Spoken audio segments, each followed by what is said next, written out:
Hello everyone and welcome back to the channel. I'm It's Robbie Rhino, and in today's video I have 3 replays for you in the British Tier 10 light tank, the Manticore.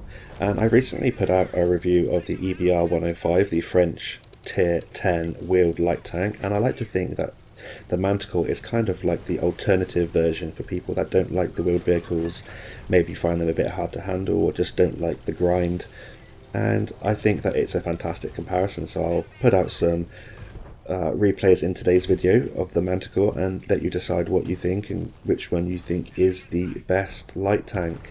They both have very similar attributes in terms of concealment. The EBR 105 does have the better mobility, but it is quite hard to handle and you can spin out on your wheel sometimes, so people might prefer the tracks. Tracks are also much more useful for turning on the spot. You can turn 360 degrees on the spot, and with the EBR 105 you'll have to either reverse out of the way or you'll have to basically do a 10-point turn or something like that. So come into a position like this, although you can do it in the EBR 105, I found that it's much easier to do it in something like a Manticore. And with the fantastic concealment, as you can see, we've managed to pick up 1128 assistance damage at the start of this battle and get 749 of our own damage. So in terms of hit points compared to the EBR, you have 1300 on the EBR, so you have 100 more on the Manticore, and it's not the best for a tier 10 light tank, but it certainly isn't the worst. And I highly recommend that you preserve your hit points, staying hidden at the start of the battle, trying to use your concealment and view range to spot out, and trying to save that for later on in the battle. In terms of view ranges then, it absolutely blows the EBR 105 out of the water. The EBR 105 has 360 millimeters. It has 360 meters of view range. If it had millimeters, that would be absolutely god awful. But luckily, the Manticore has 400 meters of view range, so 40 meters more, which means it's so much better for spotting. You don't have to overextend and play as active as you do in the EBR 105 in certain situations, and you're able to spot things at a longer distance. In terms of the concealment, it's very similar. The Manticore has a 0.36 steel concealment, which actually is only 0.01 worse than the EBR 105, so it's ever so slightly worse than the EBR 105, but it's still got a fantastic concealment rating. In terms of the mobility, as my controller disconnects while we're on the middle, in the middle of the road on Lakeville, this could have been an absolute disaster, but we rectify that pretty quickly. With the Manticore, you have a 500 horsepower engine, and you have a 40.32 power to weight ratio, which is actually only 2 less than the EBR 105. Of course, you do have less top speed and less reverse speed. You can only go 68 kilometers an hour forwards and 25 kilometers an hour backwards, but that's still pretty damn good. And your reverse speed is still pretty nice at 45 degrees on the hull and 40 degrees a second on the turret, which is slightly worse than the EBR 105, which has around sort of 66 and 65, I believe, in terms of degrees a second. In terms of the gun then, the Manticore has a 105mm gun, as does the EBR 105, and they both do 390 alpha damage on their standard rounds. However, the EBR 105 does have an advantage in terms of HE rounds, dealing 20 more alpha damage at 500 compared to the Manticore's 480 alpha damage.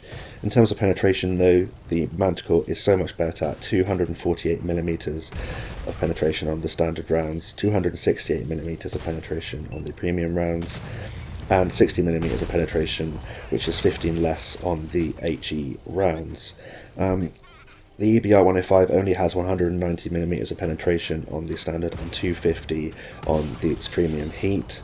Of course, heat can be an advantage in long distance engagements, so long distance firing the EBR 105 might be better. However, the Manticore does have sort of all-round better penetration, I would say, and the EBR 105 does have those nice 75mm of penetration for 500 alpha damage in its HE rounds. So that's it for the first replay there in the Manticore. We finished with 4.1k direct damage and 2.4k assistance finishing second on the team, and we still make a profit even though we fire a lot of premium. So we're going to head on now into the second replay, and I'll compare the tanks a little bit more and show you my commander and equipment setup. So now we're into the second replay of the video, and we're here on Prokhorovka, which is every light tank's dream, especially ones like the Manticore and the EBR 105 that have that awesome concealment, and especially for the Manticore because of its fantastic view range. You're able to penetrate the foliage at the back of the map in that sort of H1, H2 location where all of the tank destroyers and, well, all of the heavies, every single tank likes to camp on this one line, and you're able to penetrate that and be able to spot tanks. So you'll see me at the start of this battle going down the one line just trying to spot tanks that are coming to the center of the map and also that are coming down the one line. But just to touch on a little bit more about the guns and the comparison between the Manticore and the EBR 105. The Manticore has AP as its standard, APCR as its premium, whereas the EBR 105 has APCR as its standard and heat as its premium. And like I said in the last replay, heat is better at long distances. APCR I find is better, in my opinion, because of it's usually got a much better shell velocity, and that is the case. The heat on the EBR 105 only has 850 meters a second, whereas the APCR on the Manticore has 1375 meters a second, and the Manticore's also got fantastic shell velocity on its standard AP rounds at 1100 meters a second, meaning that it's a very good gun for sort of mid to long ranges and actually hitting your opponents. And the HE on the Manticore is very good as well at 1100 meters a second. Having no heat can be a problem against super heavies at long ranges, but if you can flank them, if you can get the sides of their vehicle, if you can use your concealment to get around them, you should have no problem penetrating with the Manticore's penetration, which is very good on its standard rounds at 248mm of penetration and 268mm of penetration on its premium APCR rounds. It's really nice. It means that you're able to penetrate like a tier 10 medium would on its standard rounds, and yeah, it's much better than the EBR 105 in that regard. The DPM is low, however. On the Manticore it's 1673 DPM, meaning that you do have a long reload of 14 seconds base, meaning that you do have to sort of pick and choose your shots wisely, and you don't want to get into a position where you're one-on-one with a tank, because pretty much everything will beat you for DPM if they're able to hit their shots. It does have a nice aim time at 1.9 seconds, and the accuracy on the Manticore can be a little bit derpy. The accuracy is 0.38, however with a good commander and the right equipment you can get that down to a good level. You also have 8 degrees of gun depression with the Manticore, which is nice, but only 8 degrees of gun elevation, which isn't very good at all. It means that you do struggle to fire when you're going down a slope at tanks that are above you, and it can be extremely frustrating. It's even worse than or nearly twice as worse than the Panhard EBR 105's 15 degrees of gun elevation. You do carry 35 rounds of ammunition, the Manticore, which you can run out of if you have a really long drawn out game and you miss a few shells, but I found for the most part it's actually pretty good. In terms of the armour for the Manticore, yeah, the strongest part on the turret is 85mm. The upper hull's got a band of 60mm, the lower plate's 40mm, and the side of the Manticore is 30mm, so you will get penetrated by pretty much everything you meet. They might hit some auto ricochet angles on the sort of turret or the 60mm of banding, which is in the sort of bottom of the upper plate at weird angles, but I wouldn't rely on that, and for the most part you're going to get penetrated by HE as well, and artillery will absolutely wipe out the Manticore, so yeah, don't rely on the armour at all. Use your concealment to stay hidden. And finally, in terms of my equipment and commander, what do I use and how would you set up like I have in this video? Well, I use advanced optics to push my view range even further. I use advanced concealment to get that concealment rating even better, and a gun stabilizer to try and get down that fairly derpy base accuracy. And on my commander I run Sixth Sense, Born Leader, Rapid Loading, Situation Awareness, Steady Aim, Rapid Aim, Snapshot, Run and Gun, and Camouflage Expertise, and I could push up my concealment even more. However, I want to try and invest in my gun capability. Because the DPM's so poor, I want to make sure that when I do fire at a tank and I have a shot that I hit and I'm able to penetrate, so I run all those gun handling skills on my commander, including the situational awareness for the view range and the camouflage expertise for the concealment and the rapid loading for the DPM. So with all of that, I now have a view range of 512 meters and a steel concealment of 234 meters, which is about 5 meters better than the EBR 105. So a very sneaky tank with a poor DPM, but as you can see, you're a very low profile, meaning that you can evade shots quite nicely.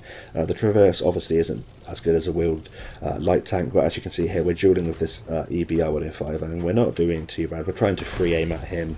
Of course, he can turn on a dime, but we're just going to try and track him in place. I think he repaired there, but now he's a one-shot for us, so hopefully we're going to free aim, take our time and get our final shot into him as we do there, and taking out enemy light tanks with the Manticore, so you have the sort of free reign of the view range of the battlefield, and also you can use your concealment more effectively. It's much better because people in EBRs, they can be very reckless, very aggressive, and it can be extremely frustrating if you're even if you're a friendly light tank. They can sort of get you spotted, or they can take up all of your assistance, and if you're fighting against them, then it can be extremely annoying, keeping you spotted, meaning that you can't do your scouting role as effectively. So with my commander and equipment setup, I now have a DPM of 2020.2, which is better, but it still isn't great. I now have a 1.9 second aim time, which is really nice, a 0.27 accuracy, which is okay. It does work if you fully aim, and a reload of 11.6 seconds. And as you can see, in terms of the consumables, I run the combat rations for the passive and also that active boost to the view range and the DPM if I need it. So here on Prokhorovka, you see me just floating around that mid-ridge in the E line. I'm just trying to spot tanks that are at the back, trying to get the tanks that were behind me, sitting in that sort of A, B, 1 and 2 location trying to fire, but they were so far back I don't think that they had some of the tanks I was spotting in render range, which can be a problem if tanks just sit too far back in that area.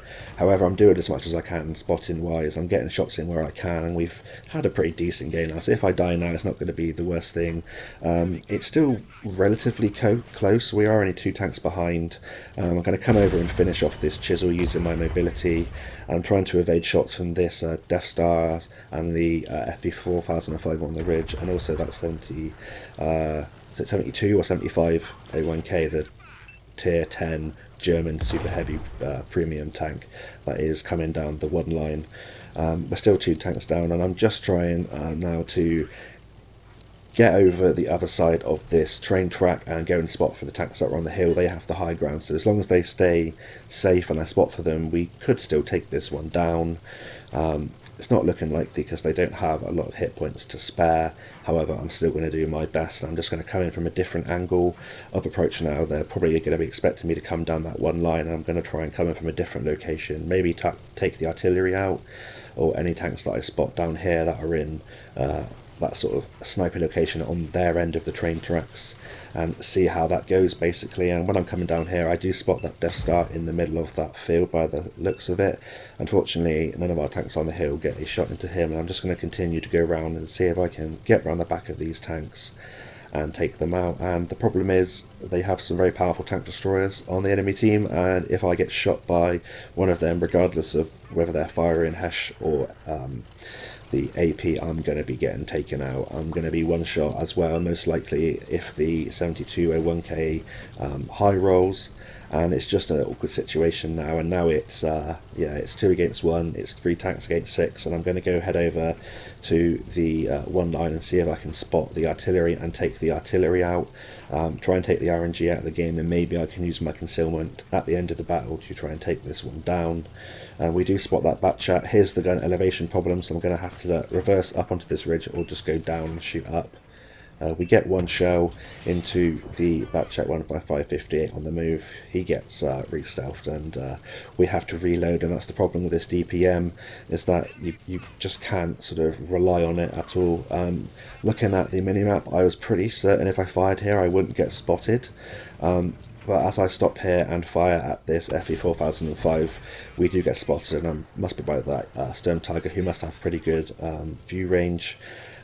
Unfortunately for me, we miss our shot on the FE 4005. Fortunately for us, he misses our shell on us. And now we're going to try and get a shell into this AMX 1390. We do miss our shot, but we do take the round, take some damage to get him out of the game. And now I'm going to try and just act like I'm going in certain directions and try and juke the enemies from getting me. I'm just trying to stay hidden from the artillery as well. And now I'm going to come up on the hill, and I'm going to try and go down the other side and go back towards our base. It's not going to quite work out that way, unfortunately. This was probably a misplay. I should have just gone into the open field and maybe tried to go along the K line and go onto the one line that way. However, I was just trying to do my best. It looked like it was pretty much all over here anyway, but I'm still going to try and take this one down. We are getting capped out. I'm hoping by driving towards the middle of this sort of hill here, I'm able to spot things in the centre for me and for this 60 TP. However, he's gone down now.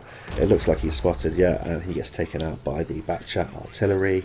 And now we're going to head on over towards the cap, but they must be sort of guessing that I'm obviously going to be coming from one or two directions. So I'm trying to go on the downside of this slope here to avoid any incoming artillery fire that might be coming in pre-aimed for me, and I'm just going to try and think of the best way to come in. But as I'm going over this way, I get spotted by the 7201K. I duck down using my low profile, trying to avoid the fire. I fire on the move at that 7201K. We unfortunately high roll, but not high roll enough to take him out, and now I'm going to try and make it into this dip here. And it was this moment I probably thought I killed myself, but we fortunately managed to make it. I'm going to try and re-stealth, but I saw my chance to try and get the last shell into that 7201K. Unfortunately, he takes us out with a good snapshot there. And yeah, we finished that one with a defeat, but we pick up 3.4k direct damage. We get the first class Scout Patrol Medal, 6.6k assistance, 3 kills, and we finished top of our team. But unfortunately that's what can happen with the poor DPM, but there was a good chance I could have taken that one down. So now we're going to head on into the final replay and see how good you can do with direct damage. So we're now into the third and final replay of the video here on Moravanka, which is a very open map and a great map for a light tank, and one that has good view range like the Manticore. And at the start of this battle I'm going to head on towards the centre of the map. I'm going to try and spot as many tanks that are heading into position as possible to give my teammates and myself an idea of where the enemies are going, so we can sort of relocate if we need to. Unfortunately, we've only spotted a couple of tanks so far, but I'm going to just use these bushes and my view range, use my active boost on the combat rations to try and push some more view range out, and try and spot as many tanks that might be sniping from the back of their ridge line on the sort of 2 and 3 line. This is a replay where you're going to see how long it takes you to do a good amount of direct damage in this tank at tier 10, and it just sort of proves how poor the DPM actually is, but that you can make it work if you take your shots where necessary. You try and make your hit points last as long, and it's going to be a bit of a heart stopper at the end and a very clutch game, a very sort of adrenaline pumped game, which is it's rare to have, I guess, when you've been playing the game for so long. You have those occasional games now and then that really do make your heart pump, and this was one of them. Yeah, spoiler alert, I was pretty happy with the outcome, but you'll see why a little later on. Unfortunately, at the start of this battle, the spotting hasn't really worked out for me, and that's kind of the story of this battle. I tried my best to spot for my team at the start. I tried my best throughout the game, basically, to spot for my team and get that assistance up. But if I can't get the assistance, I'm just going to do as much as I can with my gun. Unfortunately, obviously, I've got a long reload, but I've just got to make the shots count where I have them, make sure I penetrate. And speaking of penetrating, as you'll see in these replays, I fire full prem in the Manticore. I do that in certain tanks for a variety of reasons. There's one, I can just enjoy the tank and play it for fun, and I don't really care about whether people think that I'm a dirty scumbag or not. But there are two other reasons, or two other good reasons in my opinion, to fire premium, and that's basically if you can afford it and you need that extra DPM, extra penetration, I mean, and the penetration is so poor that you might as well just be firing the gold rounds. If you can afford it, then you should do it. And the third reason is if the shell velocity is better, and that's the case. The last 2 points are the case in terms of the Manticore. You've got a better shell velocity with the APCR compared to the AP, and you also have that 268mm of penetration.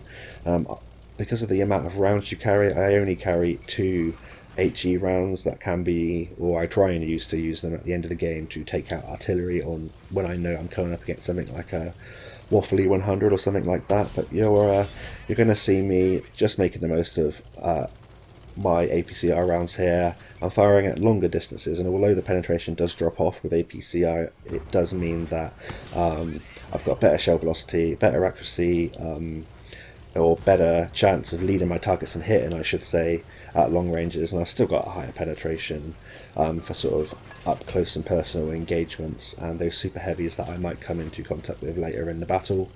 So we've taken out this sort of half of the map, and now we're going over to the eastern side of the map, where it looks like their team has sort of come down the south, gone down the east and gone into the north, and they're heading around to where we sort of started the battle. It is team destruction, so there aren't any capsules to worry about, which is always a nice thing. That was one of those bugs where it looks like they're not on any health, and you go over to finish off the artillery and it turns out they're actually full health. It's one of those visual bugs with the health bar. Fortunately for us, the GWB 100 turned around, we got one shot into him, and now we're going to go with our teammates, trying to keep up the flow of the battle. Going to help our light tank out here and try to get as many shots into these tanks as possible. Get a nice shot into that Centurion 5-1 as he crests the ridge, and we're up to 2.3k damage. And it feels like we've been firing quite a lot, and I guess we have been firing nearly every time we've been reloaded for the last couple of minutes, and we've only picked up that much damage. And it doesn't help when you fire into dead wrecks also. I should have seen that, but fortunately for us, our UDES 1516 takes out that enemy RU-251, and then he looks like he takes out the chieftain as well, which is good work from him, and it makes this game more favourable for us. But that turns very quickly, turns badly very quickly, I should say. From this position, I was hoping to get a bit of distance and fire into the side or the rear of this 705A. Unfortunately, there's a ridgeline there, and that could be a little bit of an issue sometimes with the Manticore because it's low profile. There are certain ridge lines that you can't use because you literally can't look over them, so sometimes the 8 degrees of gun depression is a little bit redundant. But for the most part it helps because, you know, that's the reason you've got such good concealment, and the reason they miss, or the opponents miss so many shots on you, is because you're such a small size, and when you're going around using the full extent of your mobility, it's still hard to hit you. Not as hard as trying to fire at something like an EBR 105, but you don't run the risk of sort of spinning out like you do with the wheeled light tank, the EBR 105. So we're just circling this 705A, trying to get shots every time we're reloaded into him to help our team out. And now we are down by 2 tanks, and it's turned badly very quickly. Like I said, it's almost like I've seen this replay before or even played in it, and now we're going to try and get a shot into that 279E, but that's a very difficult tank to penetrate unless I have the direct sort of side of his tank or I'm facing down onto his upper hull. And I'm basically trying to stay in proximity to our light tank to help him out as well, and sort of tag team tanks that come our way. But I'm also trying to go forward and spot these tanks that are on these ridge lines, and I'm skirting around the outside of the middle of the map, if that makes sense. I'm trying not to get so close that I'm going to get spotted regardless. And we come up on this ridge line to poke up and try and spot a tank, but we do get lit, and it's a bit of a risk me coming up onto this ridgeline here to take out that back chat, but I felt like I wanted to do it as quickly as possible, and when you're down by so many tanks you want to try and push the opportunities while you can. You don't want to take too long, especially when you've got a DPM as poor as this, because I might want to relocate and get a shot off in a minute at a different tank. And now as our Armour Panzerwagen takes out their Grill 15, it's looking a lot better for us, and it's 3 on 3. Unfortunately, our 277 is getting double teamed by their enemy light tank and that 279E, and the enemy light tanks are on quite a bit of health, so that's going to be a bit of a pain for a tank like the Manticore that doesn't have that great DPM. So I'm going to come round the side here of this 279E. Unfortunately, we come into contact with this Waffle Panzer IV.